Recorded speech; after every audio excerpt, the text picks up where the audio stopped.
Which is secretory in nature, जो कुछ secrete करे। एक सिंगल सेल भी ग्लैंड हो सकता है, ध्यान रखना। जैसे स्टमक में हम जानेंगे कि किस प्रकार की ग्लैंड्स है, उन्हें गैस्ट्रिक ग्लैंड्स कहते हैं। हमारी बक्कल कैविटी में सलाइवरी ग्लैंड्स है, कई तरह के सलाइवरी ग्लैंड्स हैं, major salivary glands, minor salivary glands. Liver is the largest gland of the body. Okay, so gland मतलब होता है भाई कोई एक सिंगल सेल हो या ग्रुप ऑफ सेल्स हो, यानी टिश्यू जो कुछ सिक्रीट कर रहा है, तो हम उसे ग्लैंड कह देते हैं। एंडोक्राइन ग्लैंड्स आपने पढ़ी होंगी, हार्मोन सिक्रीट करने वाली। किसी एंडोक्राइन ग्लैंड का नाम बता सकते हैं आप? Can you tell me the name of an endocrine gland? बोलिए जल्दी से। Yes, you got it right. यहां पे थायराइड ग्लैंड है, ब्रेन में पिट्यूटरी ग्लैंड है, एड्रीनल ग्लैंड है किडनी के ऊपर। तो ये एंडोक्राइन ग्लैंड जो वो हार्मोन्स बनाती हैं। एक्सोक्राइन ग्लैंड्स जो है उनके पास डक्ट होती है जिसके थ्रू वो अपना सिक्रीशन डिस्चार्ज करते हैं। तो आपके सामने अभी आपको क्या दिख पा रही है जी? एलिमेंट्री कैनाल, जिसका कंप्लीट स्ट्रक्चर हम अपने पिछले सेशंस में कवर कर चुके हैं। कहानी को आगे बढ़ाते हैं जी, चलिए देखते हैं। आपको याद होगा हमने एक चीज का जिक्र किया था कि भाई बर्गर आपने बकल कैविटी में रखा, उसे चबाया और फिर वो कैसे धीरे धीरे आगे बढ़ता रहा। वो पूरी जर्नी हमने पढ़ी थी ना, बर्गर को एज एन एग्जांपल लेके फूड का। सो बकल कैविटी में जब हम खाना चबा देते हैं, फूड को च्यू कर लेते हैं, यानी मेस्टिकेशन जब हो जाता है, सलाइवा के साथ मिल जाता है, तो उस चीज को क्या कहते थे? बोलस। फिर वो बोलस आगे बढ़ा, ईसोफेगस में आया। ईसोफेगस अपना तो कोई डाइजेस्टिव एंजाइम नहीं बनाती है। ईसोफेगस एक सिंपली पैसेज है for passing food into stomach. ये भी बताया था कौन से एनिमल की ईसोफेगस बड़ी लंबी होती है? जिराफ की। स्टमक में जब एसिडिक कंटेंट्स मिल जाते हैं बोलस के साथ, तो कायम बन जाता है, CHYME। फिर ये कायम आगे बढ़ता है स्मॉल इंटेस्टाइन में, वहां पे आके और डाइजेस्टिव जूसेस मिलते हैं। पेनक्रियास से आने वाला पेनक्रियाटिक जूस, गॉल ब्लैडर से आने वाला बाइल जूस, और जो इंटेस्टिनल ग्लैंड्स ने खुद सिक्रीट करा है इंटेस्टिनल जूस। इन तीनों जूसेस के साथ भोजन मिक्स हो जाता है, यानी कायम में आकर के ये मिल जाते हैं और स्मॉल इंटेस्टाइन से फिर चीजें आगे लार्ज इंटेस्टाइन की तरफ बढ़ती हैं। तो ये पूरी जर्नी वाली जो बात है वो हम डिस्कस कर चुके हैं। चलो अब मैं आपको एक और बात बताऊं कि जब आप डाइजेशन की बात करते हैं ना, जैसे मैंने बोला था कि बक्कल कैविटी में खाना चबाया हमने, सलाइवा के साथ मिक्स हुआ, उसे बोलस कह देते हैं। डाइजेस्टिव एंजाइम्स अपना काम करना शुरू कर देते हैं बक्कल कैविटी में ही। सलाइवा जो है उसमें सेलेवरी अमाइलेज एंजाइम होता है जो स्टार्च की डाइजेशन की शुरुआत करता है। डाइजेशन जब हम कहते हैं तो मतलब breakdown of complex food into simpler form for easy absorption. Digestion mechanical भी होता है, डाइजेशन केमिकल भी होता है, राइट? केमिकल डाइजेशन जब आप कहते हैं ना बेटा, that is referring to the action of digestive enzymes on food. Enzymes आपने पढ़े हैं, आप जानते हैं बेसिक सी बात एंजाइम के बारे में। Enzymes are biocatalysts. Enzymes जो हैं वो कैटालिस्ट की तरह काम करते हैं, यानी they speed up the rate of a biochemical reaction. तो किसी सबस्ट्रेट पे एंजाइम एक्ट करते हैं और बना देते हैं प्रोडक्ट। हमारी एलिमेंट्री कैनाल में अलग अलग जगहों पे अलग अलग तरह के एंजाइम्स जो हैं वो फूड के साथ मिक्स हो रहे हैं। एंजाइम्स अक्सर इनएक्टिव फॉर्म में रिलीज होते हैं, जैसे हम पेप्सिन का जिक्र करेंगे। स्टमक में पेप्सिनोजन की फॉर्म में होता है, उन्हें पहले एक्टिवेट किया जाता है, इनएक्टिव एंजाइम को एक्टिव अवस्था में लाया जाता है और तब वो फूड पे एक्ट करते हैं। सो इनएक्टिव स्टेट से एंजाइम्स को एक्टिव स्टेट में लाया जाता है। आगे क्या लिखा है जी? Enzymes catalyze the metabolic reactions in the living systems। और याद रखिएगा, majority of the enzymes are proteinaceous in nature। ज्यादातर एंजाइम्स स्वयं प्रोटीन्स होते हैं। तो डाइजेस्टिव सिस्टम के अलग अलग एंजाइम्स के बारे में हम जानेंगे विस्तार से। ये थोड़ा सा इंट्रोडक्शन था। चलो जी, राजा बेटा एंड रानी बेटियां, याद है वर्ल्ड फेमस डॉक्टर बनना है आपने।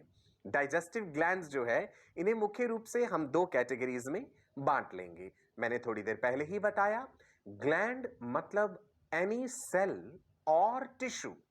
सिंगल सेल भी ग्लैंड हो सकता है, एनी सेल और tissue which is secretory in nature, जो कुछ भी सिक्रीट करता है उसे ग्लैंड कहते हैं जी।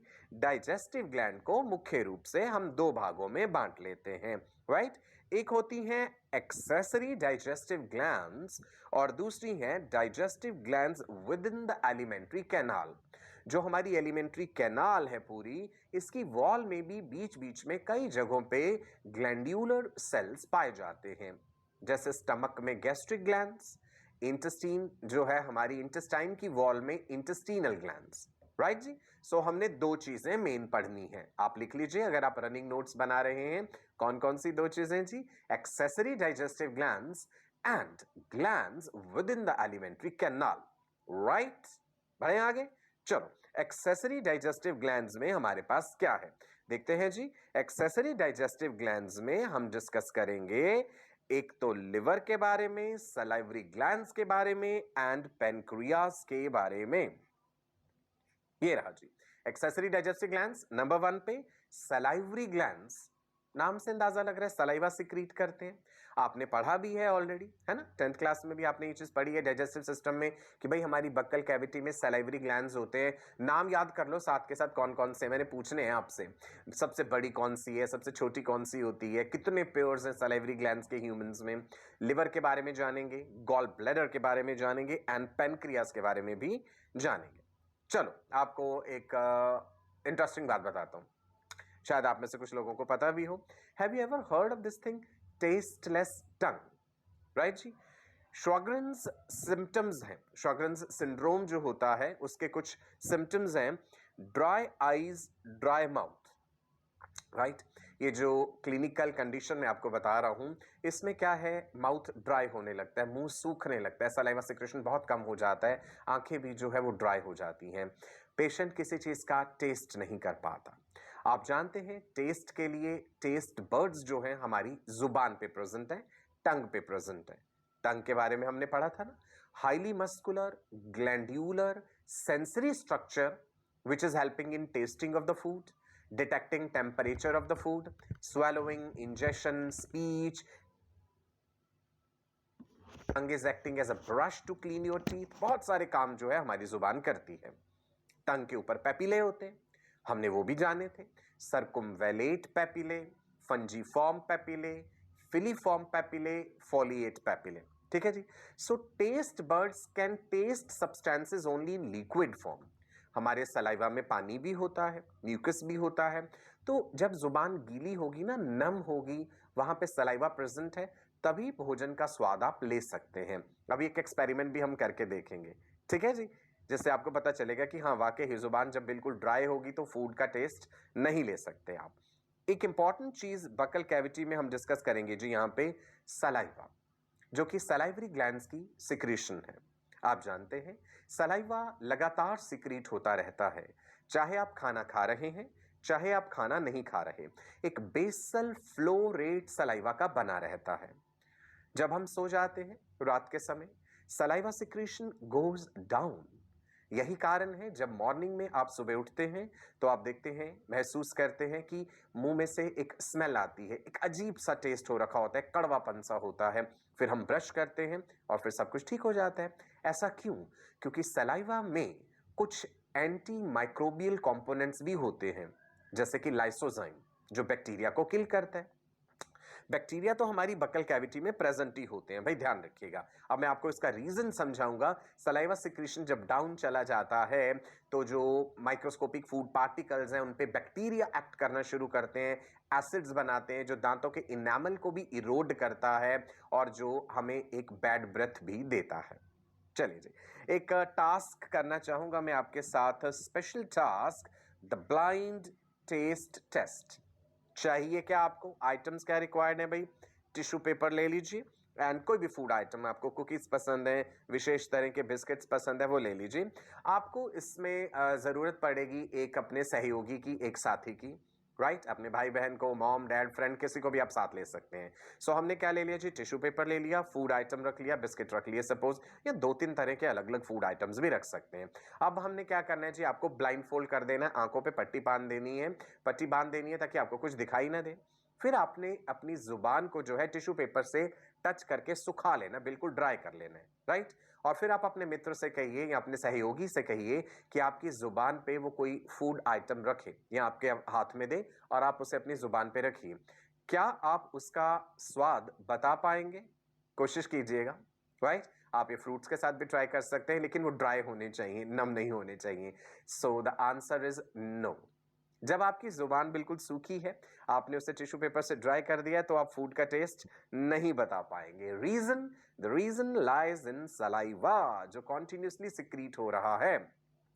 कई बार ऐसा होता है ना कि कोई खट्टी चीज देख करके हम कहते हैं मुंह में पानी आ गया, गोलगप्पे आपने देखे या आपका फेवरेट फूड देखा तो मुंह में पानी आ जाता है। दैट मुंह में पानी आना इज बेसिकली कि सलाइवा का सिक्रीशन बढ़ जाता है। खट्टी चीजों के रिस्पॉन्स में ज्यादा सलाइवा सिक्रीट होता है। और एक बात और याद रखिएगा, females are more sensitive to sweet taste and males are more sensitive to sour taste. मतलब खट्टे के लिए मेल्स ज्यादा सेंसिटिव हैं, ध्यान रखिएगा। चलिए जी, सलाइवा की कॉम्पोजिशन की बात करते हैं। सलाइवा सिक्रीट कर रही हैं सलाइवरी ग्लैंड्स। 3 पेयर होते हैं सलाइवरी ग्लैंड्स के। एक तो पैरोटिड सलाइवरी ग्लैंड्स है जो कान के पास होती हैं, देन सब मैंडिब्यूलर या सब मैक्सिलरी सलाइवरी ग्लैंड्स जो जॉ के एंगल्स पे हैं, एंड जुबान के नीचे है सब लिंगुअल सलाइवरी ग्लैंड्स। तीनों ही सलाइवा बना रही हैं। सलाइवा की कॉम्पोजिशन में पानी है, मैक्सिमम इज वाटर।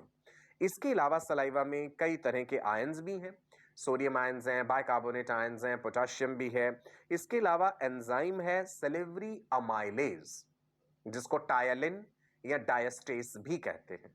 इसके अलावा एंटी माइक्रोबियल कंपोनेंट्स भी हैं, लाइसोजाइम। सलाइवा में एंटीबॉडीज भी होती हैं, याद रखिएगा। Saliva has, let me right here for you, saliva has antibodies also, और उस एंटीबॉडी का नाम है IgA, सिक्रिटरी एंटीबॉडी भी कहते हैं। IG स्टैंड्स फॉर इम्यूनोग्लोब्यूलिन, ठीक है जी। IG stands for immunoglobulin, A stands for alpha. कई तरह की एंटीबॉडीज हैं, हम पढ़ेंगे आगे, right. IgG, IgA, IgD, IgE, IgM, डरना नहीं है नाम से आपको। सो सलाइवा में ये सिक्रीटरी एंटीबॉडी है, दैट इज IgA। इसके अलावा लाइसोजाइम प्रेजेंट है। इसके अलावा एक और चीज भी होती है बेटा सलाइवा में, that is lactoferrin. It is a protein which binds to iron and stops bacterial multiplication. Bacteria को आयरन चाहिए होता है मल्टीप्लाई करने के लिए। सलाइवा में प्रेजेंट ये लैक्टोफेरिन आयरन के साथ बाइंड कर जाता है, बैक्टीरिया को आयरन नहीं मिल पाता तो वो मल्टीप्लाई नहीं कर पाते, तो ये बैक्टीरिया की ग्रोथ को रोकता है। सो देखा आपने सलाइवा कितने इंपॉर्टेंट काम कर रहा है। चलिए जी आगे बढ़ते हैं, जिक्र करते हैं सलाइवरी ग्लैंड्स का।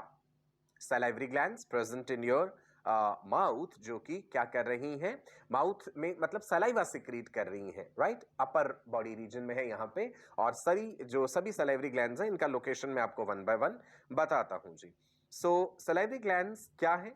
Glands that secrete into oral cavity. Secretion क्या है उनकी? सलाइवा। 1 से 1.5 लीटर सलाइवा डेली रिलीज होता है। कई फैक्टर्स हैं जो सलाइवा की सिक्रीशन को इंक्रीज या डिक्रीज करते हैं। टाइप ऑफ फूड सब्सटेंस जो आप खा रहे हैं, फूड का टेक्सचर भी। अगर फूड में बड़ी स्मूथ चीज रखो, जैसे कंचे होते हैं जो कांच के, अगर मुंह में डाल के आप चूसने लगे, बिल्कुल स्मूथ चीज है तो ज्यादा सलाइवा सिक्रीट होगा। रफ फूड सब्सटेंस जो है उसके रिस्पॉन्स में कम सलाइवा सिक्रीट होगा, ठीक है जी। सलाइवरी ग्लैंड्स 3 पेयर हैं, और सलाइवरी ग्लैंड्स एक्सोक्राइन ग्लैंड्स हैं। एक्सोक्राइन ग्लैंड्स याद है आपको? एक्सोक्राइन ग्लैंड्स वो होते हैं जिनके पास डक्ट होती हैं, डक्ट्स के जरिए अपना सिक्रीशन जो है वो आगे बढ़ाती हैं। अब इतनी बेसिक सी बात आपने पढ़ी भी है 10th क्लास में, अच्छे से आपने जाना है एक्सोक्राइन एंडोक्राइन। सो इन्हीं चीजों को आगे हम डिटेल में जानते जा रहे हैं, है ना। कुछ क्लिनिकल एस्पेक्ट भी जान रहे हैं, ब्यूटीफुल डायग्राम्स, एनिमेशंस, वीडियोस के जरिए। यही खूबसूरती है इस प्लेटफॉर्म की, यही मजा आपको आता है जब आप हमारे साथ ये क्लासेस अटेंड करते हैं, ठीक है जी। चलो मजबूत बनाना है हमने आपको, प्रैक्टिस पेपर्स भी देंगे, वर्कशीट्स भी देंगे, स्टडी मटेरियल भी मिलेगा, सब कुछ मिलेगा, all India level test series भी, सो दैट आप अपना रैंक एक ऑल इंडिया लेवल पे जान पाएं। Before the actual exam mock test लिए जाते हैं, प्रीवियस ईयर क्वेश्चंस भी कराए जाते हैं, ताकि कॉन्फिडेंस बिल्डअप हो जाए पूरा कि कोई ऐसा सवाल, कोई ऐसा क्वेश्चन ना हो जो आप अटेम्प्ट ना कर सके मेडिकल एंट्रेंस एग्जाम में। इतनी अच्छी तैयारी आपकी हो जाएगी। चलिए जी बढ़ते हैं आगे। सो मैंने कहा एक्सोक्राइन ग्लैंड्स वो हैं जिनके पास डक्ट होती है अपना सिक्रीशन डिस्चार्ज करने के लिए। ह्यूमंस में 3 पेयर्स ऑफ सलाइवरी ग्लैंड्स हैं। पैरोटिड सलाइवरी ग्लैंड्स, नाम याद रखते जाना है ना साथ साथ। सब मैंडिब्यूलर सलाइवरी ग्लैंड्स जिनको सब मैक्सिलरी भी कह देते हैं। Then sublingual, lingua is referring to tongue, यानी जुबान के नीचे होते हैं सबलिंगुअल ग्लैंड्स। सबसे पहले हम जिक्र करेंगे पैरोटिड सलाइवरी ग्लैंड्स का, ठीक है जी। सो हम पढ़ने जा रहे हैं पैरोटिड सलाइवरी ग्लैंड्स, मतलब they are near your ear, कान के पास है, यहाँ पे नीचे। अच्छा, छोटे बच्चों में पैरोटिड सलाइवरी ग्लैंड्स का इन्फ्लेमेशन या इन्फेक्शन हो जाता है, जिसे हम क्या कहते हैं, मम्प्स, कनपेड़े भी कहते हैं। आप में से किसी को हुआ बचपन में मम्प्स? हाँ जी, मम्प्स क्या है? It is the painful swelling of the parotid salivary glands, कनपेड़े कहते हैं, कान के पास ऐसे पेड़े जैसी चीज बन जाती है, बड़ा दर्द भी होता है उनका। जरूरी नहीं है छोटे बच्चों में हो, इवन टीन एज में भी, आपकी एज में भी हो जाते हैं ये। ओके जी। सो और ये पैरामाइक्सो वायरस करता है, it's a virus which causes this swelling of the parotid salivary glands, paramyxo virus. Okay, parotid salivary glands largest हैं तीनों सलाइवरी ग्लैंड्स में से। इनकी डक्ट को कहते हैं डक्ट ऑफ स्टेंसन या स्टेंसन्स डक्ट। आप देख पा रहे हैं जी, ये रहा पैरोटिड ग्लैंड और इनका डक्ट आकर के खुल रहा है near the upper second molar teeth. The duct opens near upper second molar, वहां पे आके वो डक्ट खुलती है और अपना सिक्रेशन डिस्चार्ज करती है। पैरोटिड सलाइवरी ग्लैंड्स की सिक्रेशन जो है उसमें सलिवरी अमाइलेज एंजाइम जो है वो काफी ज्यादा है, राइट। 3 ग्लैंड्स हैं, तीनों जो चीजें सिक्रीट कर रही हैं, कॉम्पोजिशन में थोड़ा बहुत डिफरेंस आ जाता है, म्यूकस भी है और अमाइलेज एंजाइम भी है। पैरोटिड जो है ये मेनली सलिवरी अमाइलेज एंजाइम बना रही है, ठीक है जी। दिख गया यहाँ पे clearly parotid salivary glands. Question कई बार ये पूछ लेते हैं कि मम्प्स जो है वो कौन सी सलाइवरी ग्लैंड्स का इन्फेक्शन है जो छोटे बच्चों में होता है, सो पैरोटिड ग्लैंड्स का है। क्लियर है जी, याद रहेगा, ग्रेट। डक्ट क्या है? डक्ट ऑफ स्टेंसन, लिख के याद करेंगे, टेक्निकल नाम है। बायोलॉजी में लिखने की प्रैक्टिस भी अच्छे से करनी पड़ती है, समझना तो जरूरी है ही है, समझ के उस चीज को लिखना भी जरूरी है, क्योंकि बड़े टेक्निकल से नाम होते हैं, स्किप हो जाते हैं, माइंड से याद नहीं रहते। सो लिखना is the best way, repeatedly आप लिखेंगे आपको याद रहेगा। ओके, सब मैंडिबुलर सलाइवरी ग्लैंड्स जिनको कि सब मैक्सिलरी भी कह देते हैं। सब मैक्सिलरी वर्ड हम ज्यादातर एनिमल्स में यूज करते हैं।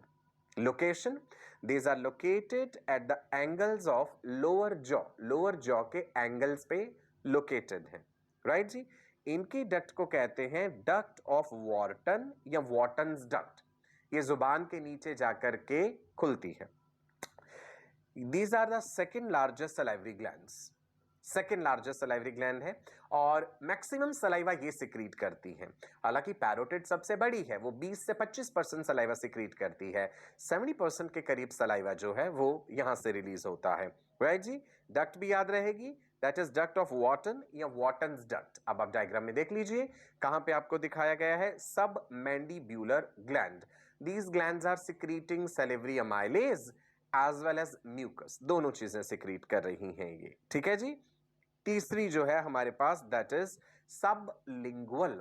Lingua word refers to tongue, sublingual मतलब जुबान के नीचे होती हैं, ठीक है जी। So sub means below, lingua refers to tongue, और इन तीनों में से ये स्मॉलेस्ट सलाइवरी ग्लैंड होते हैं, बेटा ध्यान रखना।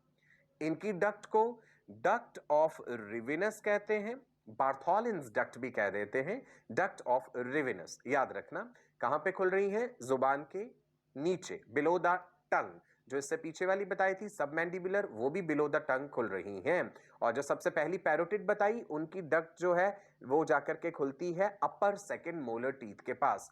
ये वाली ग्लैंड्स जो है ये मेनली म्यूकस बना रही हैं, और सलाइवा में म्यूकस का काम है कि फूड को लुब्रिकेट करना। सबलिंगुअल ग्लैंड दिख गया जी, क्लियर हो गया। अब हम आगे बढ़ते हैं जी, एक और बहुत बड़ी डाइजेस्टिव ग्लैंड के बारे में जानते हैं, जिसका नाम है जी लिवर, राइट। सो क्लियरली लिखा है which is the largest gland of the body, आपका जवाब होना चाहिए लिवर, राइट। अगर हमसे पूछे कि लार्जेस्ट ऑर्गन क्या है बॉडी का, तो आपका क्या आंसर होगा, बताइए। The largest organ of the body is your skin, ध्यान रखिएगा। The largest gland of the body is liver. Liver कहां पे लोकेटेड है, पहले तो लिवर का लोकेशन जानिए। It is located in the upper right side of the abdominal cavity. Abdominal cavity के upper right side में, ये मेरा right है इसलिए मैं इस हैंड को यूज कर रहा हूं, राइट जी। लिवर के दो मेजर लोब्स होते हैं, that is right lobe and left lobe. दोनों लोब्स को सेपरेट करती हुई बीच में फेल्सीफॉर्म लिगामेंट होती है। The name of this ligament is important. Please remember, ये क्वेश्चन पूछा जा सकता है। एक तो largest gland of the body liver, 1.5 kilo तक वजन हो सकता है लिवर का, 1 से 1.5 kg तक। लिवर के दो मेजर लोब्स हैं, there is a larger right lobe and a smaller left lobe. जो लार्जर राइट लोब है ये फर्दर भी डिवाइडेड होती है into smaller lobes, caudate lobe, quadrate lobe, right lobe proper. आप उतनी डिटेल बेशक ना भी जानिए तो चलेगा, आप इतना ध्यान रखिएगा लिवर के दो मेजर लोब्स हैं, राइट वाला बड़ा है, लेफ्ट वाला छोटा है। यहीं पे आपको एक ये ग्रीन कलर का जो स्ट्रक्चर हमने दिखाया, पाउच जैसा ये नजर आ रहा है ना, pear shaped, can you tell me ये क्या है स्ट्रक्चर, जो लिवर के राइट लोब के नीचे छुपा बैठा है? Yes, you got it right, this is gall bladder. Gall bladder का काम है लिवर के द्वारा बनाए गए बाइल जूस को स्टोर करना, कंसंट्रेट करना, और फिर उस बाइल जूस को, कंसंट्रेटेड बाइल जूस को आगे भेजना। सभी जानवरों में गॉल ब्लैडर नहीं होता है। क्या आप ये जानते हैं कई बार ह्यूमंस में गॉल ब्लैडर में स्टोन्स हो जाते हैं, पथरी हो जाती है, तो सर्जरी करके गॉल ब्लैडर निकालना पड़ता है, उसके बारे में भी बताऊंगा आपको, ठीक है जी। आगे बढ़ते हैं, लिवर का जिक्र कर रहे थे हम, लिवर के बारे में हम देख लेते हैं एक बार फिर से। लिवर का लेफ्ट लोब कौन सा है जी, लिवर का राइट लोब कौन सा है, राइट वाला लार्जर है, और दोनों को सेपरेट करता हुआ falciform ligament. This is important, right जी। The two lobes of liver are separated by falciform ligament. आगे सुनिए, लोब्स जो हैं वो फर्दर बने होते हैं लोब्यूल से। हिपैटिक लोब्यूल्स जो हैं, ये टर्म ध्यान रखिएगा। Each lobe of the liver is further divided into lobules. Liver से रिलेटेड है वर्ड हिपैटिक, सो हम हिपैटिक लोब्यूल भी कह देते हैं। ध्यान रखना, hepatic lobules are the structural and functional units of liver. दो मेजर लोब्स, दोनों लोब्स को फर्दर अगर आप डिटेल में स्टडी करें तो आप जानेंगे कि इस तरह से हेक्सागोनल से स्ट्रक्चर बने होते हैं जो कि हिपैटिक लोब्यूल्स हैं। मैं आपको रफली बना के दिखाऊं, कुछ इस तरह से आप कह सकते हैं जी, ये रहा एक हिपैटिक लोब्यूल, इसके सेंटर में यहाँ पे सेंट्रल वेन्यूल होता है, यहाँ पे ये जो रेडियस में दिखा रहा हूं ऐसे, ये हिपैटोसाइट सेल्स होते हैं, इनका भी जिक्र आगे करेंगे। हिपैटोसाइट्स लिवर के सेल्स को कहते हैं। तो ये जो एक मैंने हेक्सागोनल स्ट्रक्चर बनाया है ना, ये एक हिपैटिक लोब्यूल है, ऐसे बहुत सारे हिपैटिक लोब्यूल्स होंगे। लिवर को कवर करता हुआ एक कनेक्टिव टिश्यू का शीथ होता है, that is called Glisson's capsule. This is also important. Glisson's capsule पे क्वेश्चन पूछा जाता है, ये मैमेलियन लिवर का फीचर है। मैमल्स के केस में लिवर को कवर करती हुई कनेक्टिव टिश्यू शीथ होती है, that is Glisson's capsule. Please remember this, this is important, okay. Hepatic cells are called hepatocytes. Liver के सेल्स को हिपैटोसाइट्स कहते हैं, और वो हिपैटोसाइट्स कहां हैं? हिपैटिक लोब्यूल्स के अंदर है, ठीक है, वो भी डिस्कस करते हैं अभी। चलिए जी आगे बढ़ते हैं, देखते हैं हिपैटोसाइट्स। हिपैटोसाइट्स यानी लिवर के सेल्स जो हैं, these are arranged in the form of cords. Cords की फॉर्म में। कैसे, मैं आपको बना के दिखाता हूं। मैंने कहा था कि हिपैटिक लोब्यूल ऐसे हेक्सागन शेप का स्ट्रक्चर होता है, ठीक है जी। इसके सेंटर में ये जो है, this is called central venule. I am sure आप में से कुछ बच्चे साथ साथ बना भी रहे होंगे, बड़ी अच्छी बात है अगर आप ऐसा कर रहे हैं। ये है जी सेंट्रल वेन्यूल। लिखा है hepatocytes are arranged in the form of cords. किस तरह से, ये देखो जी, ये एक हिपेटोसाइट्स का कॉर्ड, ये दूसरा, और एनलार्ज्ड व्यू में देखूं तो ये रहे hepatocytes, the cells of liver. इधर भी एक कॉर्ड बना देते हैं, यहां भी बना देते हैं, और ये रहे कॉर्ड के सेल्स। तो ये वाली चीज है जी हिपैटिक कॉर्ड। अब आपको क्लियर हुआ, राइट? 6 है ना उसके हेक्सागन के, वो जो 6 पॉइंट्स बन जाएंगे, उनकी तरफ ये हर पॉइंट की तरफ दो दो कॉर्ड्स जा रही हैं, राइट जी। Now space between the hepatic cords is called hepatic sinusoids. So hepatic cords के बीच बीच वाला जो स्पेस है, that is what is called as the sinusoid. Basically sinusoids जो हैं, they are large broken capillaries. Capillaries कई तरह के होते हैं, हम पढ़ेंगे इसके बारे में। There are continuous capillaries, then there are fenestrated capillaries, टूटी हुई capillaries, and then there are sinusoids, large broken capillaries जो कि लिवर में है। तो इन साइनोसॉइड्स के अंदर ब्लड फ्लो करता है लिवर में, ठीक है जी। मैक्रोफाजेस भी होते हैं लिवर में, कपफर सेल्स, वेरी इंपॉर्टेंट, इस पे क्वेश्चन आता है मेडिकल एंट्रेंस एग्जाम्स में। कपफर सेल्स क्या है, या कुपफर सेल्स लिवर के अंदर पाए जाने वाले फेगोसाइटिक सेल्स हैं, जो डेड एंड डैमेज सेल्स या पैथोजेंस को खा जाएंगे। Macrophage, large, macro is referring to large, phage means जो दूसरी किसी चीज को खा जाए, एनगल्फ कर जाए। So this point is important that macrophages, that is the Kupffer cells, are present in liver. Sinusoids में ये प्रेजेंट है। नाउ लिवर के बारे में और कुछ खास बातें जानते हैं जी। Bile juice is secreted by the liver cells. Liver के जो हिपेटोसाइट्स हैं, वो लगातार बाइल जूस बना रहे हैं। Bile is produced continuously by liver and it is stored in gall bladder. Gall bladder absorbs water from bile and makes it concentrated. तो gall bladder का काम होता है बाइल को कंसंट्रेट करना और स्टोर करना। बाइल जूस बनता लिवर में है, याद रखिएगा। Bile juice does not contain any digestive enzyme. Bile juice में बाइल सॉल्ट होते हैं, जिनका हम जिक्र करेंगे, जो फैट्स के इमल्सिफिकेशन में रोल प्ले करते हैं, परंतु बाइल जूस में कोई डाइजेस्टिव एंजाइम्स नहीं होते, ये आपको ध्यान रखना है। Bile is stored in gall bladder. ये जो ग्रीन कलर का स्ट्रक्चर हमें दिख रहा है यहां पे, ऐसे पाउच जैसी चीज, वो गॉल ब्लैडर है। Gall bladder is pear shaped, it is attached to posterior surface of the liver, right. कई बार सर्जरी करके गॉल ब्लैडर निकालना पड़ता है, और उस सर्जरी को कहते हैं जी, मैं लिख देता हूं, that is cholecystectomy, right. Cystic duct जो है वो गॉल ब्लैडर की डक्ट को कहते हैं, अभी हम जानेंगे। गॉल ब्लैडर में जब पथरी हो जाती है, स्टोन्स हो जाते हैं, क्यों हो जाते हैं? Because of precipitation of cholesterol and bile salts मिलकर के पथरी हो जाती है। That clinical condition is cholelithiasis, ठीक है जी। What is cholelithiasis? Gall stones या stones in gall bladder, also called biliary calculi. Stones आपने किडनी में भी सुने होंगे, रीनल स्टोन्स भी होते हैं, ये गॉल ब्लैडर के स्टोन्स हैं।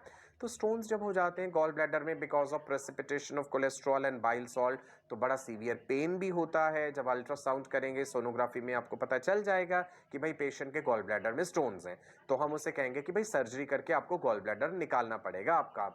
अब आप सोचोगे हम स्टोन निकाल दें एक एक दो दो उठ करके, उसमें से गॉल ब्लैडर को क्यों निकाल रहे हैं?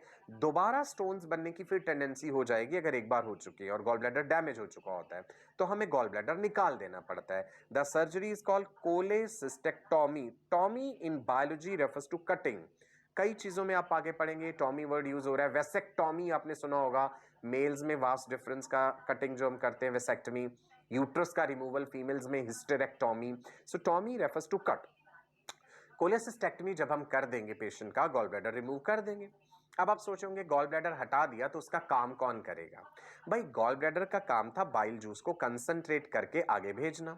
तो अब उस पेशेंट में कंसंट्रेटेड बाइल जूस नहीं होगा, तो आप अपने पेशेंट को एडवाइस करेंगे कि भाई बाइल जूस तो लिवर आप में बना रहा है और लिवर की डक्ट के जरिए वो आगे जो है आपकी स्मॉल इंटेस्टाइन तक भी पहुंच जाएगा, परंतु अब आपको अपनी डाइट में फैट्स का इंटेक मिनिमाइज करना होगा।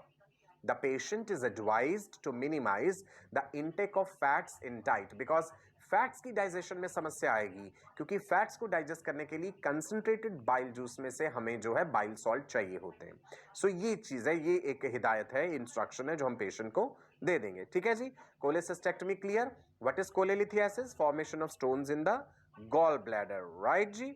चलो एक और इंटरेस्टिंग बात बताने जा रहा हूं आगे आपको, देखिएगा जी। कुछ ऐसे जानवर भी हैं विच आर गॉल ब्लैडरलेस, जिनमें गॉल ब्लैडर नहीं है।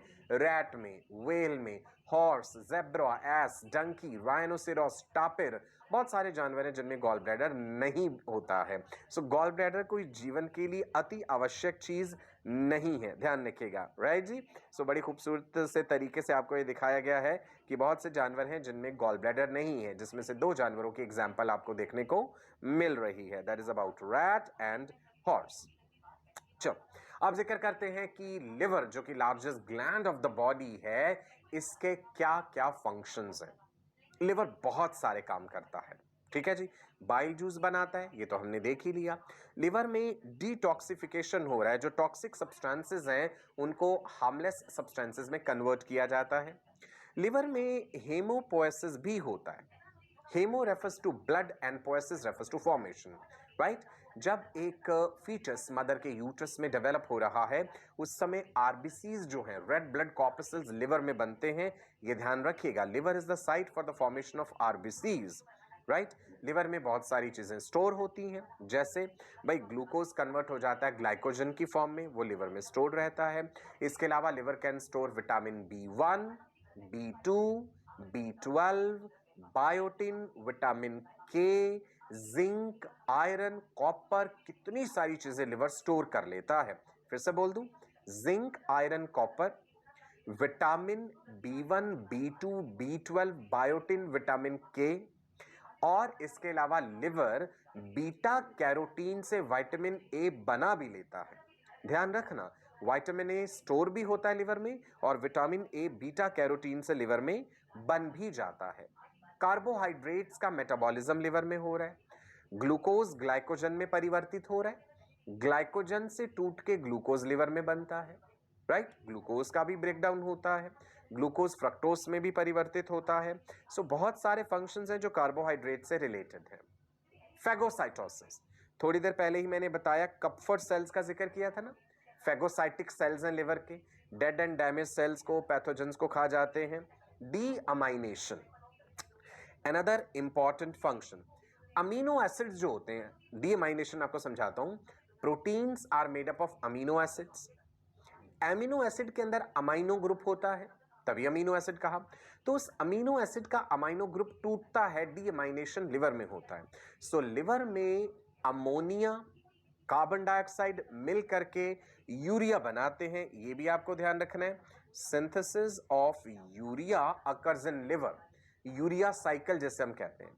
Urea is formed in liver by urea cycle, और ऑर्निथीन साइकिल भी कहते हैं। ध्यान रखना जी, यूरिया का सिंथेसिस जब लिवर में हो रहा है उसे यूरिया साइकिल या ऑर्निथीन साइकिल भी कहा जाता है। Urea is formed in liver, released into blood and cleared by kidneys. Kidneys urea को शरीर से बाहर निकालते हैं यूरिन की फॉर्म में। तो जो फंक्शंस मैंने आपको बताए वो वन बाय वन आपके सामने यहां पे लिखे हुए हैं। इसी तरह से प्रॉपर डिटेल्ड नोट्स आपको मिलते हैं। फेगोसाइटोसिस का फंक्शन क्या है जी? कौन से सेल्स हैं लिवर के phagocytic cells? Can you tell me? Kupffer cells. So these Kupffer cells engulf the disease causing microbes, dead and damaged cells। सफाई कर देते हैं उनकी पूरी तरह से। Deamination, process by which amino acid का amino group is removed from the amino acid which results in the production of ammonia. Liver में अमोनिया अमीनो एसिड के टूटने से बनता है. Ammonia is converted to urea. Ammonia के साथ carbon dioxide जुड़ता है, एटीपी चाहिए होते हैं, कार्बामोइल फॉस्फेट बनता है. वो पूरी प्रक्रिया हम यूरिया का सिंथेसिस जो है वो हम पढ़ेंगे जब आप एक्सक्रीटरी सिस्टम पढ़ेंगे डिटेल में. किडनीज क्या क्या काम कर रहे हैं, कैसे यूरिया को रिमूव कर रहे हैं, वहां पे बताऊंगा. ये डिटॉक्सिफिकेशन मतलब liver converts toxic substances into harmless substances. Drugs का, स्टेरॉइड्स का मेटाबॉलिज्म लिवर में होता है. जब आप कार्बोहाइड्रेट मेटाबॉलिज्म की बात करते हैं तो ये टर्म्स ध्यान रखना, ये इंपॉर्टेंट है. मिलती जुलती सी लगती है पर कंफ्यूज मत होना. ग्लाइकोजेनेसिस यानी ग्लाइकोजन का बनना. The extra glucose is converted to glycogen, right जी, दैट इज कॉल्ड ग्लाइकोजेनेसिस. और जब ग्लाइकोजन खुद टूटता है तो लाइसिस होता है उसका, ग्लाइकोजीनोलाइसिस. ठीक है, पहला टर्म ग्लाइकोजेनेसिस. जेनेसिस मीन्स निर्माण होना, synthesis. Glycogenolysis means breakdown. So it is conversion or the breakdown of glycogen into glucose, right? Then another term gluconeogenesis, ये भी इंपॉर्टेंट है. ठीक है, मिलता जुलता सा लग रहा है पर ध्यान दो. ग्लूकोनियोजेनेसिस, ग्लूको मतलब ग्लूकोज, ग्लूकोज का बनना किससे? नॉन कार्बोहाइड्रेट सोर्सेस से.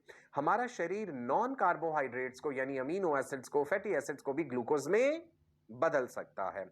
सो it is conversion of non carbohydrates into glucose. तीन टर्म्स से मैंने आपको फेमिलियर करवाया. ग्लाइकोजेनेसिस, ग्लाइकोजन का बनना ग्लूकोज से.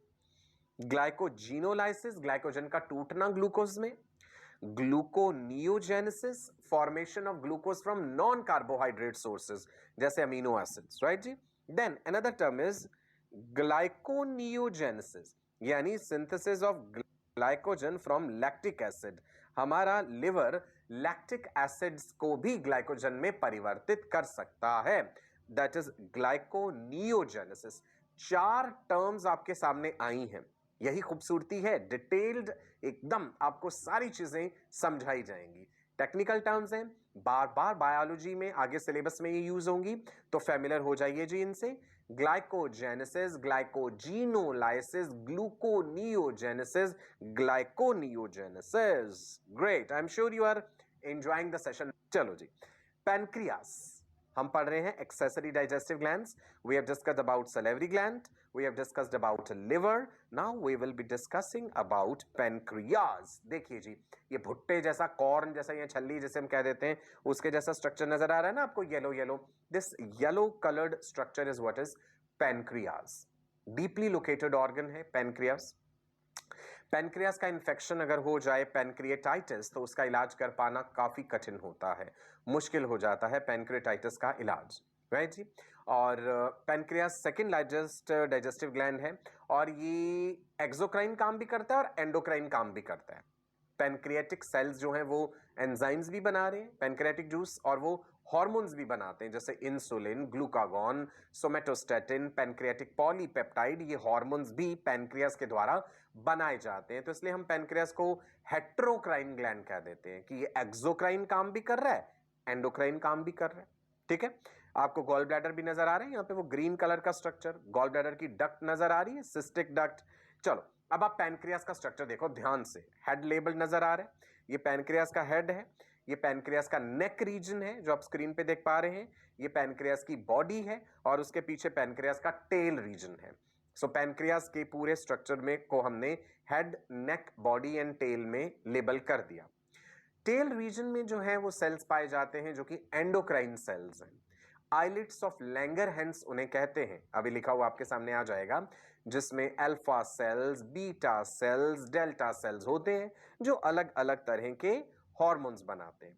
लिखा है ना, पैनक्रियास जो है 2-in-1 ग्लैंड है, दो काम एक ही ग्लैंड कर रही है. चलो डिटेल्स जानते हैं पैनक्रियास की. पैनक्रियास में पैनक्रियाटिक एसिनाए होते हैं, ये गोल गोल गोल गोल जो सेल्स हैं. एसिनाए सिक्रीट करते हैं पैनक्रियाटिक जूस. याद रखना, pancreatic juice is richest digestive juice. अगर अलग अलग डाइजेस्टिव जूसेस की बात करें कि भाई there is bile juice, gastric juice, pancreatic juice, intestinal juice, so जो रिचेस्ट डाइजेस्टिव जूस है दैट इज पैनक्रियाटिक जूस। इसको हम रिचेस्ट कहते क्यों हैं? Because it contains enzymes for the digestion of proteins, carbohydrates, lipids, nucleic acids, सभी तरह के फूड कंपोनेंट्स को डाइजेस्ट करने के लिए इसमें एंजाइम्स पाए जाते हैं, इसलिए हम इसे रिचेस्ट डाइजेस्टिव जूस कहते हैं। पैनक्रियाटिक जूस एल्कलाइन होता है, गैस्ट्रिक जूस कैसा होता है? एसिडिक, क्योंकि भाई वहां पे हाइड्रोक्लोरिक एसिड प्रेजेंट है। ठीक है जी, चलिए आप देख पा रहे हैं यहां पे पैनक्रियास के जो एसिनर सेल्स हैं, एसिनाई, वो आपको एनलार्ज करके दिखाए गए हैं और ये एसिनाई ही पैनक्रियाटिक जूस बनाते हैं। क्लियर जी? अब हम डिस्कस करेंगे the ducts of liver and pancreas. कैसे ये लिवर से आने वाली दो ducts, right hepatic duct, left hepatic duct, मिल करके कॉमन हिपैटिक डक्ट बनाते हैं। लिवर के दो लोब्स थे ना, right lobe, left lobe. Right lobe से आएगा right hepatic duct, left lobe से आएगा लेफ्ट हिपैटिक डक्ट, दोनों मिल करके जो है वो बना देते हैं कॉमन हिपैटिक डक्ट। ध्यान से देखिएगा जी इस चीज को। Right lobe the larger lobe, मैंने बताया था लोब में फर्दर लोब्यूल्स होते हैं, hexagonal structures, hepatic lobule, structural and functional units of liver. तो राइट लोब से जो डक्ट आ रही है that is right hepatic duct, left lobe से जो डक्ट आ रही है that is left hepatic duct, दोनों मिलकर के बना रही हैं कॉमन हिपैटिक डक्ट। ये सिंपली हिपैटिक डक्ट लिखा है, हम इसे CHD भी कह सकते हैं, that CHD stands for common hepatic duct which is carrying what? It is carrying bile juice। अब यहां पे दिखाते हैं जी गॉल ब्लैडर। तो देखो इसी डायग्राम में कहां पे हमने गॉल ब्लैडर फिट कर दिया, पियर शेप्ड स्ट्रक्चर जो कि राइट लोब के नीचे नजर आ रहे हैं। गॉल ब्लैडर की डक्ट को कहते हैं सिस्टिक डक्ट। ठीक है जी, गॉल ब्लैडर की डक्ट को कह देते हैं सिस्टिक डक्ट। तो सिस्टिक डक्ट गॉल ब्लैडर से आई, राइट और लेफ्ट हिपैटिक डक्ट ने मिलकर कॉमन हिपैटिक डक्ट बनाई, और वो जो आगे एक डक्ट बन गई that is called CBD, that is common bile duct. अब आप देखिएगा यहां पे आपको ये येलो येलो डॉट से हमने बाइल जूस दिखाया एक तरह से। बाइल जूस लिवर में बना और फिर देखिए वो बाइल जूस कहां पे आ गया, वो येलो येलो डॉट सब कब नजर आ रहे हैं? गॉल ब्लैडर में नजर आ रहे हैं। गॉल ब्लैडर में जब ये बाइल जूस पहुंचा तो गॉल ब्लैडर उसे स्टोर करेगा, उसमें से पानी एब्जॉर्ब कर लेगा, उसे 20 गुना ज्यादा कंसंट्रेट कर देगा।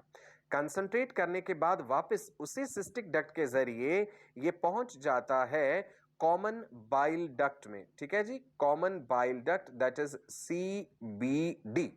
डक्ट्स का फिर से देख लो, right hepatic duct, left hepatic duct, दोनों मिलके बना रही है CHD, common hepatic duct. Common hepatic duct में आकर के सिस्टिक डक्ट ज्वाइन कर रही है। Cystic duct is the duct of gall bladder. Cystic duct और कॉमन हिपैटिक डक्ट ने मिलके एक डक्ट बनाई that is CBD, common bile duct. उसके अंदर बाइल जूस है। कॉमन बाइल डक्ट से आगे देखते हैं जी, अब वो कहां पहुंच जाएगा? नो, पैनक्रियास का यहां पे देखिए कहां पे प्लेसमेंट है, आप देख पा रहे हैं पैनक्रियास की अपनी डक्ट जो है that is pancreatic duct. The main pancreatic duct is called duct of Wirsung. There is an accessory pancreatic duct also that is called duct of Santorini. Right जी, मेन पैनक्रियाटिक डक्ट और accessory pancreatic duct होती हैं। Main pancreatic duct जो है that is called duct of Wirsung. आप इतना याद रख लेंगे तो बड़ी अच्छी बात है जी, duct of Wirsung that is main pancreatic duct. Okay, so pancreas की डक्ट और ऊपर से आने वाली ये कॉमन बाइल डक्ट मिल करके हिपैटो पैनक्रियाटिक डक्ट बना देती हैं। वो हिपैटो पैनक्रियाटिक डक्ट अब आप देखेंगे आगे डियोडिनम में जाकर के खुल रही है। दिखाया जी यहां पे, दिख रहा है आपको हिपैटो पैनक्रियाटिक डक्ट किस किस से मिलके बनी? पैनक्रियास की अपनी डक्ट जो है पैनक्रियाटिक डक्ट, एंड जो ऊपर से आ रही है that is common bile duct. So common bile duct and pancreatic duct के मिलन से बन गई हिपैटो पैनक्रियाटिक डक्ट। इस हिपैटो पैनक्रियाटिक डक्ट का जो आगे का ऐसे सोलन सा पार्ट होता है ना, जो आकर के डियोडिनम में खुल रहा है, उस सोलन पार्ट को कह देते हैं हिपैटोपैनक्रियाटिक एम्पुला, हिपैटोपैनक्रियाटिक एम्पुला या एम्पुला ऑफ वेटर भी कहते हैं, VATER, ठीक है जी, हिपैटोपैनक्रियाटिक एम्पुला। स्मॉल इंटेस्टाइन के कौन से हिस्से में खुला? डियोडिनम रीजन में। स्मॉल इंटेस्टाइन के हिस्से याद कीजिए, डियोडिनम, जेजुनम, इलियम। तो अब आपको ये ओवरऑल पूरी पिक्चर समझ आई। लिवर के दो लोब्स, राइट एंड लेफ्ट, वहां से आने वाली right hepatic duct, left hepatic duct, दोनों ने मिलकर के बना the common hepatic duct. Right वाली लोब के नीचे गॉल ब्लैडर है, गॉल ब्लैडर की duct cystic duct, cystic duct and common hepatic duct ने मिलकर कौन सी डक्ट बनाई? Common bile duct. Common bile duct pancreas की तरफ बढ़ी, पैनक्रियास की अपनी डक्ट पैनक्रियाटिक डक्ट के साथ जुड़ करके उसने बना दी हिपैटोपैनक्रियाटिक डक्ट, जिसका आगे का पार्ट स्वोलन है जो डियोडिनम में खुल रहा है। That swollen part is called hepatopancreatic ampulla या एम्पुला ऑफ वेटर। यहाँ पे स्फिंक्टर्स भी होते हैं, उनका भी जिक्र करेंगे। स्फिंक्टर ऑफ ओडाई होता है, ODDI। स्फिंक्टर ऑफ ओडाई जो है यहाँ से जूस के फ्लो को रेगुलेट करेगा। और ये कहाँ पे खुल रही है? डियोडिनम में, राइट जी। पूरी जर्नी समझ आ गई आपको सारी डक्ट्स की? वंडरफुल। सो यहाँ पे स्मॉल इंटेस्टाइन में बाइल जूस पैनक्रियास के द्वारा बनाया गया पैनक्रियाटिक जूस, जो हमने ब्लू कलर के डॉट्स से शो करा है। सो बाइल जूस पहुंचा स्मॉल इंटेस्टाइन में, पैनक्रियाटिक जूस भी पहुंचा स्मॉल इंटेस्टाइन में।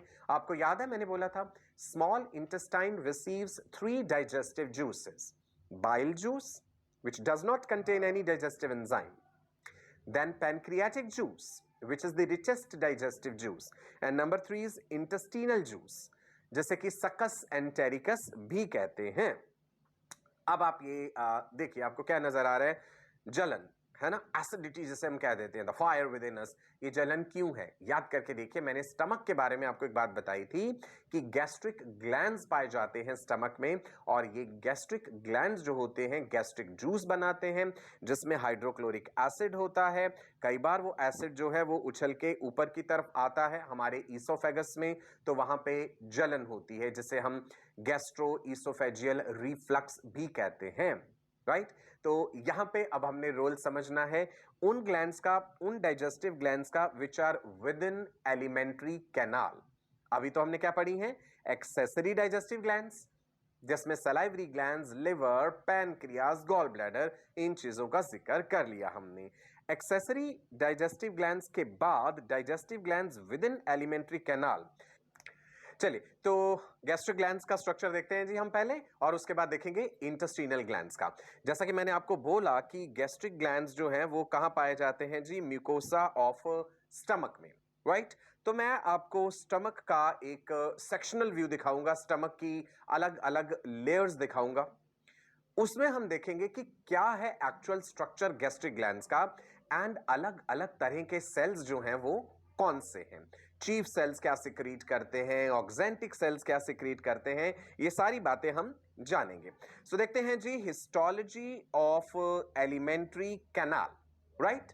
हिस्टोलॉजी ऑफ एलिमेंट्री कैनाल में बेसिक चीजें तो वही है भाई, सबसे अंदर म्यूकोसा है, सब mucosa, circular muscles, longitudinal muscles. देख लीजिए जी एक बार, म्यूकोसा सबसे अंदर वाली लेयर है, उसके बाद सब म्यूकोसा, देन मस्क्यूलरिस। मस्क्यूलरिस में भी याद करके देख लीजिए भाई, स्टमक में ऑब्लिक मसल्स भी होते हैं। So oblique muscles, circular muscles, longitudinal muscles, और सबसे बाहर वाली लेयर जो है वो है सिरोसा। गैस्ट्रिक ग्लैंड्स कहां प्रेजेंट है? म्यूकोसा लेयर में, राइट जी। गौर कीजिए गैस्ट्रिक ग्लैंड के स्ट्रक्चर पर, देखिएगा यह है जी आपके सामने म्यूकोसा, सबसे अंदर वाली लेयर जो है। ऊपर आपको ये होल्स भी दिख रहे हैं, ऐसे ये ओपनिंग्स हैं गैस्ट्रिक ग्लैंड्स की, गैस्ट्रिक पिट्स कह देते हैं। इसके थ्रू जो है गैस्ट्रिक जूस रिलीज होता है, राइट जी। उसके नीचे ये देखिए सब mucosa, then you can see muscularis externa, जिसमें oblique muscles, circular muscles, longitudinal muscles हैं। सबसे बाहर ये वाली लेयर हो गई सिरोसा। अब आप देखना इसमें गैस्ट्रिक ग्लैंड कहां पे लेबल्ड है और गैस्ट्रिक पिट कहां पे लेबल्ड है। देखिए ऑल माई राजा बेटा एंड रानी बेटियां, ये है हमारा गैस्ट्रिक ग्लैंड और ये है जी गैस्ट्रिक पिट, राइट। ओपनिंग जो है जिसके थ्रू गैस्ट्रिक जूस रिलीज होता है, राइट जी। अब हमने एक गैस्ट्रिक ग्लैंड को एनलार्ज करके आपको दिखाया है, इसमें अलग अलग तरह के सेल्स नजर आ रहे हैं आपको, अभी मैं उनके बारे में भी बताऊंगा। ये देखिए कुछ सेल्स आपको यहाँ पे ऊपर नजर आ रहे हैं, ये वाले सेल्स थोड़े से अलग हैं देखने में, ये सेल्स जो नीचे हैं ये थोड़े से अलग हैं। सो गौर करना है बिकॉज सभी सेल्स का फंक्शन अलग अलग है। सबसे ऊपर जो दिख रहे हैं क्या नाम है जी उनका? Parietal cell. पैराइटल सेल का दूसरा नाम पता क्या होता है? Oxyntic cells. तो ऑक्जेंटिक सेल्स या parietal cells hydrochloric acid release करते हैं, HCl। आपको जान के हैरानी होगी, when HCl is released it has a pH of nearly 0.8. By the time it gets mixed up with other stomach secretions, pH becomes 2 to 3, which is highly suitable for the action of pepsin. Pepsin होता है ना stomach में, protein digesting enzyme जो कि protein digestion की शुरुआत करता है। ऑक्जेंटिक सेल्स एक और चीज भी सिक्रीट करते हैं जिसका जिक्र मैंने पहले भी किया था, कासल्स इंट्रिंसिक फैक्टर, जो कि एक ग्लाइकोप्रोटीन है which helps in absorption of vitamin. कौन सा विटामिन था याद है? B12, right. चलो आगे देखते हैं। पैराइटल सेल आपने देख लिए, ये वाले हैं जी चीफ सेल्स। चीफ सेल्स को जाइमोजन सेल्स या पेप्टिक सेल्स भी कहा जाता है। ये पेप्सिनोजन सिक्रीट करते हैं, प्रोरेनिन सिक्रीट करते हैं। जब हम जाइमोजन कहते हैं that means inactive, inactive form में जो है एंजाइम सिक्रीट होता है, बाद में उसे एक्टिवेट किया जाता है, राइट। तीसरे तरह के सेल्स देखना चाहेंगे यहाँ पे, ये है एंटेरो एंडोक्राइन सेल्स। जब हम एंडोक्राइन वर्ड कह देते हैं that means it is referring to hormone secretion. तो ये कुछ ऐसे प्रोडक्ट्स रिलीज करते हैं जो कि रेगुलेट करते हैं ओवरऑल एलिमेंट्री कैनाल की फंक्शनिंग को, वो भी हम जानेंगे। तो एक गैस्ट्रिक ग्लैंड का स्ट्रक्चर आपने देखा। गैस्ट्रिक ग्लैंड्स कहां पाए जाते हैं? एक क्वेश्चन ये पूछ सकते हैं, तो हम सिंपली कहेंगे जी म्यूकोसा ऑफ स्टमक में पाए जाते हैं। गैस्ट्रिक ग्लैंड्स में कौन कौन से सेल्स हैं? चीफ सेल्स हैं जिन्हें जाइमोजन सेल या पेप्टिक सेल कहा जाता है, ऑक्जेंटिक सेल्स या पैराइटल सेल्स हैं, एंड एंटेरो एंडोक्राइन सेल्स हैं। चलिए जी वन बाय वन डिस्कस करते हैं चीफ सेल्स और बाकी सेल्स को। चीफ सेल्स का दूसरा नाम पेप्टिक सेल्स, और एक और नाम क्या बताया मैंने? Chief cells, peptic cells, zymogen cells भी बोल देते हैं। They secrete digestive enzymes in inactive form. Inactive, जब हमने जाइमोजन कहा that means inactive precursor of enzyme zymogen. Pepsinogen हो गया जैसे, तो वो इनएक्टिव है। पेप्सिनोजन को पेप्सिन में कौन बदलता है? Hydrochloric acid. ओके, चलो फिर से देख लो जी स्ट्रक्चर। ये सरफेस एपिथेलियम है, ये ल्यूमेन ऑफ द ग्लैंड है, ये opening of the gastric gland है, राइट जी। आगे बढ़ते हैं, देखिए इधर क्या है हमारे पास आगे। नेक्स्ट तरह के सेल्स जिनका नाम है ऑक्जेंटिक सेल्स। ऑक्जेंटिक सेल्स को पैराइटल सेल्स भी कहते हैं। क्या रिलीज करते हैं? लिख लेंगे साथ साथ अपने रनिंग नोट्स में, HCl, हाइड्रोक्लोरिक एसिड। अच्छा, हाइड्रोजन आयंस अलग रिलीज होते हैं, क्लोराइड आयंस अलग रिलीज होते हैं, फिर दोनों मिलकर के हाइड्रोक्लोरिक एसिड बनाते हैं। आप खुद ही सोचिए, अगर सेल के अंदर ही हाइड्रोक्लोरिक एसिड बन जाएगा तो सेल को ही नष्ट कर देगा। तो एक चीज होगी हाइड्रोक्लोरिक एसिड, और दूसरी है castles intrinsic factor. Castles intrinsic gastric factor भी कह देते हैं। ये एक ग्लाइकोप्रोटीन है। What is this? It is a, let me right here, it is a glycoprotein जो क्या करता है? It helps in absorption of कौन सा विटामिन? बार बार बता रहा हूं, B12। विटामिन B12 जो कि आरबीसी के मैच्योरेशन प्रोडक्शन में इन्वॉल्व होता है, ये उसकी एब्जॉर्प्शन में मदद करता है। ठीक है, लेबलिंग भी देख पा रहे हैं। ये रहा जी ऑक्जेंटिक सेल या पैराइटल सेल, ये रहे हमारे चीफ सेल्स। चीफ सेल्स का फंक्शन हमने पहले देख लिया। नाउ अब फिर से एक बार दिखा रहा हूं आपको मैं ये चीज, कि जो हम एसिड की बात करते हैं कि एसिड रिफ्लेक्स हुआ, जलन हुआ इसोफेगस में, वो क्यों है? क्योंकि जो इसोफेगस की ओपनिंग है स्टमक में, कार्डियक स्फिंक्टर, जिसको हमने लोअर गैस्ट्रो इसोफेजियल स्फिंक्टर भी कहा था, अगर वो ठीक से बंद नहीं हुआ तो स्टमक का एसिड उछल के ऊपर आता है, जिसे हम GERD, gastro oesophageal reflux disorder कहते हैं। अच्छा, क्या आप ये बात जानते हैं? What will happen if a very small drop of the acid falls on your skin? Obvious सी बात है, हम कहेंगे कि भाई स्किन जल जाएगी। तो जरा आप सोच के देखिए कि हाइड्रोक्लोरिक एसिड जो स्टमक में होता है, तो क्या वो स्टमक की वॉल को नहीं जलाता? कर सकता है ना नुकसान, लेकिन ऐसा नहीं होता। क्यों? क्योंकि स्टमक की वॉल के ऊपर एक thick coating of mucus present होती है जो उसे हाइड्रोक्लोरिक एसिड के हार्मफुल इफेक्ट से बचाती है। और वो जो म्यूकस सिक्रीट हो रहा है वो म्यूकस सिक्रीट करने वाले सेल्स हैं mucus cells which are present throughout the epithelium, right? ये जो सरफेस एपिथेलियम है यहाँ पे ये म्यूकस सिक्रीट करने वाले सेल्स हैं और thick coating of mucus stomach की लाइनिंग को बचा रहा है from the harmful effects of hydrochloric acid. ज्यादा HCl सिक्रीट होने लगे तो ऑब्वियसली स्टमक की लाइनिंग को नुकसान पहुंचाता है, अल्सर्स हो जाते हैं। मैंने बताया था बहुत ज्यादा अल्सर्स हो जाने पे स्टमक निकालना भी पड़ जाता है, बताया ना आपको मैंने, gastrectomy, surgical removal of stomach. तीसरे तरह के सेल्स जो हैं that is enteroendocrine cells. इनका क्या काम है? पहले देखते हैं location. They are located in the basal part, नीचे की तरफ लोकेटेड है। आर्जेंटाफिन सेल्स हैं यहाँ पे, गैस्ट्रिन हार्मोन भी सिक्रीट कर रहे हैं वो, राइट? इसके अलावा और भी चीजें सिक्रीट करते हैं जो भी हम आगे देखेंगे। पहले मैं अंडरलाइन कर रहा हूं जी, आर्जेंटाफिन सेल। आर्जेंटाफिन आपने केमिस्ट्री में पढ़ा होगा, सिल्वर का सिंबल होता है ना Ag, आर्जेंटाफिन। ये सिल्वर के सॉल्ट्स के साथ स्टेन हो जाते हैं। ओके जी। गैस्ट्रिन सिक्रीट करने वाले सेल्स हैं, there are G cells also which are secreting the gastrin hormone. Okay, so argentaffin cells जो हैं वो क्या क्या सिक्रीट करते हैं? Serotonin, they are secreting somatostatin, histamine, and G cells or the gastrin cells are secreting gastrin hormone. Please remember this is important. ये हमसे question पूछा जा सकता है। स्टमक कौन सा हार्मोन रिलीज करता है? Gastrin, right? जो कि गैस्ट्रिक जूस की सिक्रीशन को प्रमोट करता है। हार्मोन्स ब्लड में रिलीज होते हैं, ध्यान रखिएगा।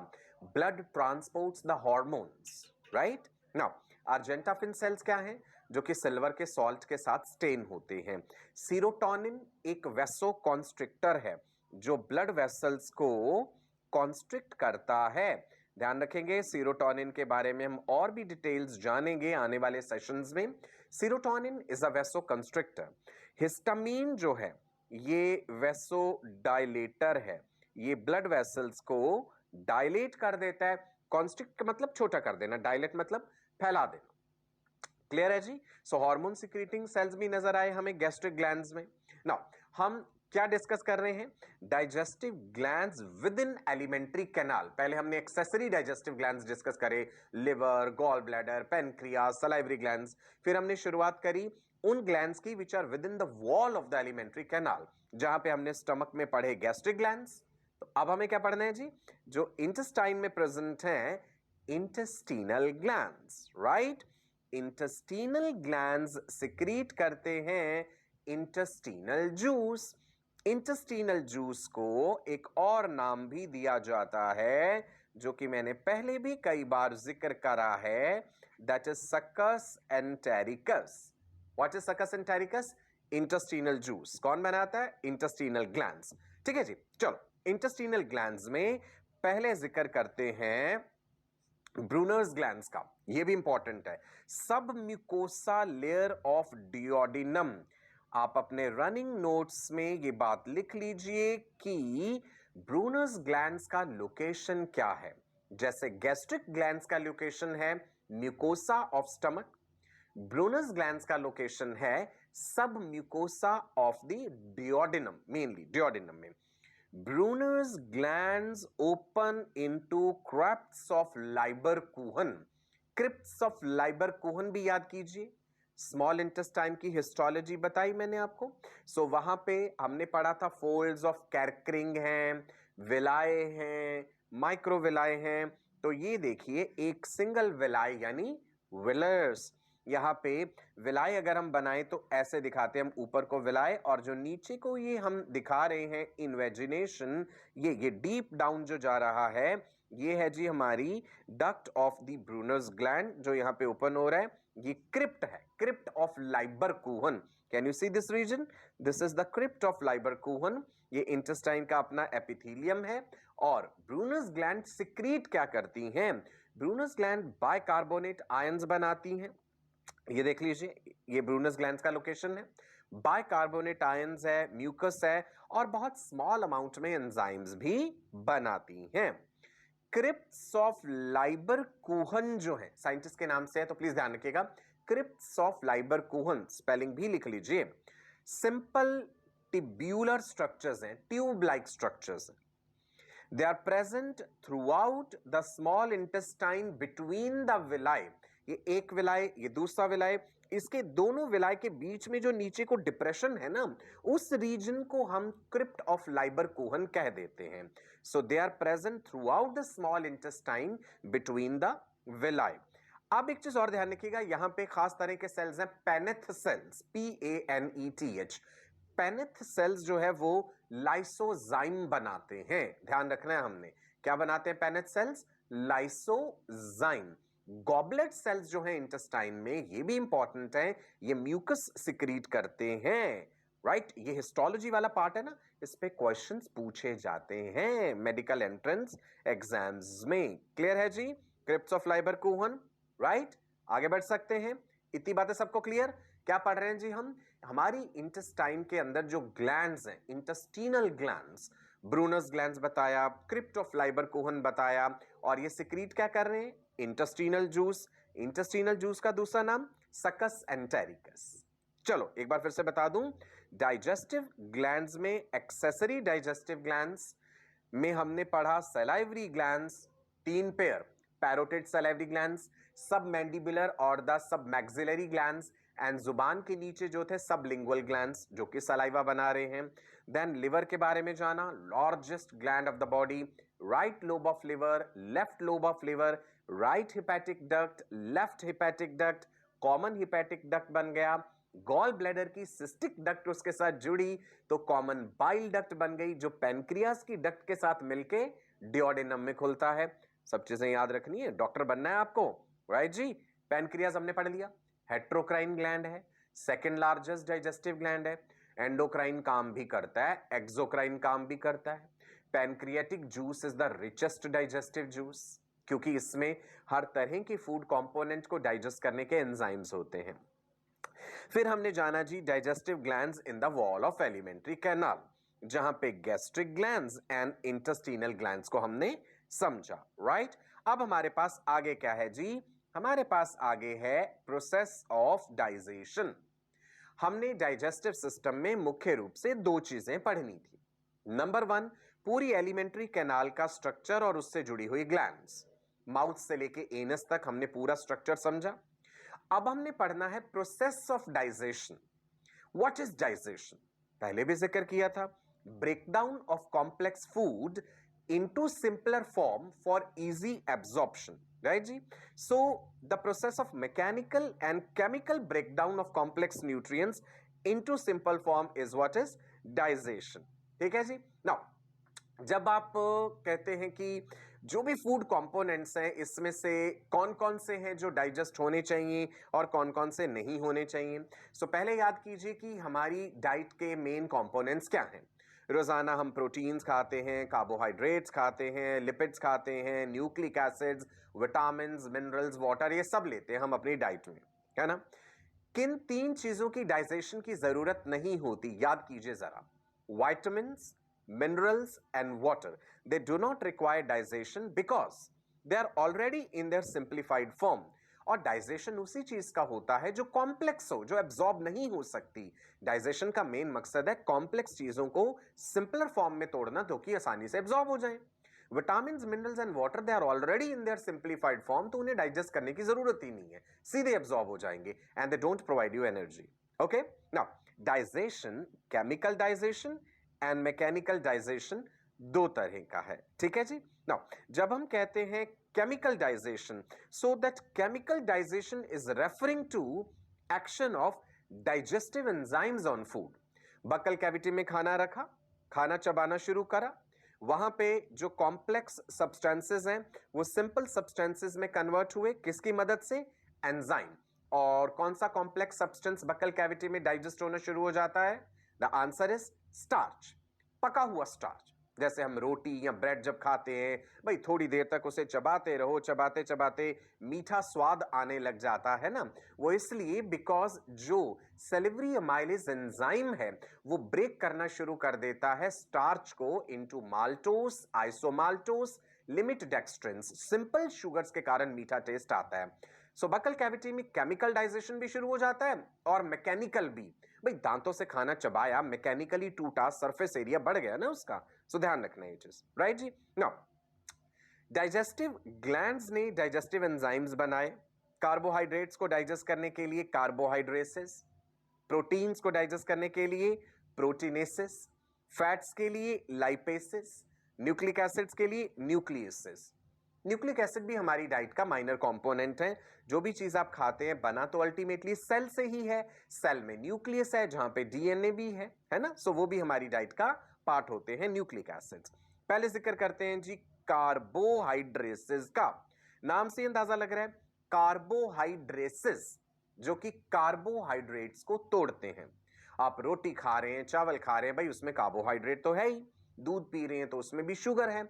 आप अदरवाइज वैसे अगर टेबल शुगर चीनी खा रहे हैं तो वो भी कार्बोहाइड्रेट है। सो कार्बोहाइड्रेट्स क्या करते हैं, they catalyse the breakdown of polysaccharides into monosaccharides.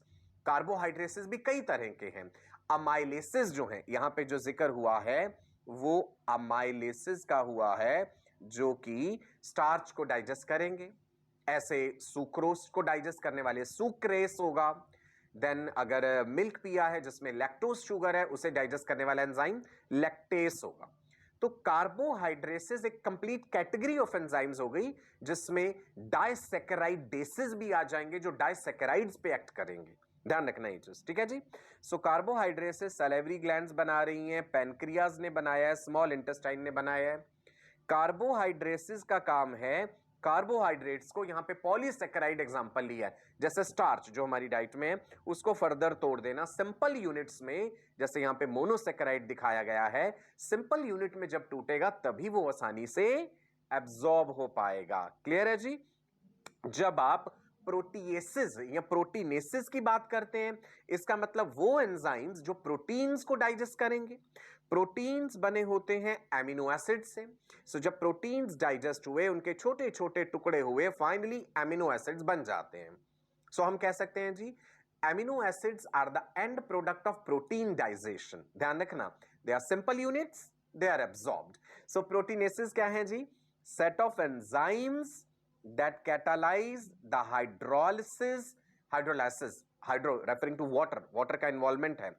they are catalyzing the breakdown of proteins या polypeptides into amino acids। इनको कौन बनाता है, स्टमक में भी बनते हैं ये। पेप्सिन जो है वो स्टमक में बन रहा है, पैनक्रियाज में है, काइमोट्रिप्सिन है, कार्बोक्सीपेप्टिडेस है, जानेंगे इसके बारे में। स्मॉल इंटेस्टाइन भी बना रही है प्रोटीन को डाइजेस्ट करने वाले एंजाइम, अमाइनोपेप्टाइडेसेस, डाइपेप्टाइडेसेस, बहुत तरह के एंजाइम्स हैं प्रोटीन्स को डाइजेस्ट करने वाले। सो जनरल नाम हमने दे दिया प्रोटीनेसेस या प्रोटीएसेस विच आर डाइजेस्टिंग प्रोटीन्स। ठीक है जी। लाइपेसेस क्या डाइजेस्ट कर रहे हैं, नाम से पता चल रहा है, लिपिड्स को, फैट्स को। मेन फैट्स जो है हमारी डाइट के ट्राइग्लिसराइड्स होते हैं। सो ये फैट्स ट्राइग्लिसराइड्स जो है ये टूटते हैं लाइपेसेस के द्वारा into glycerol and fatty acids.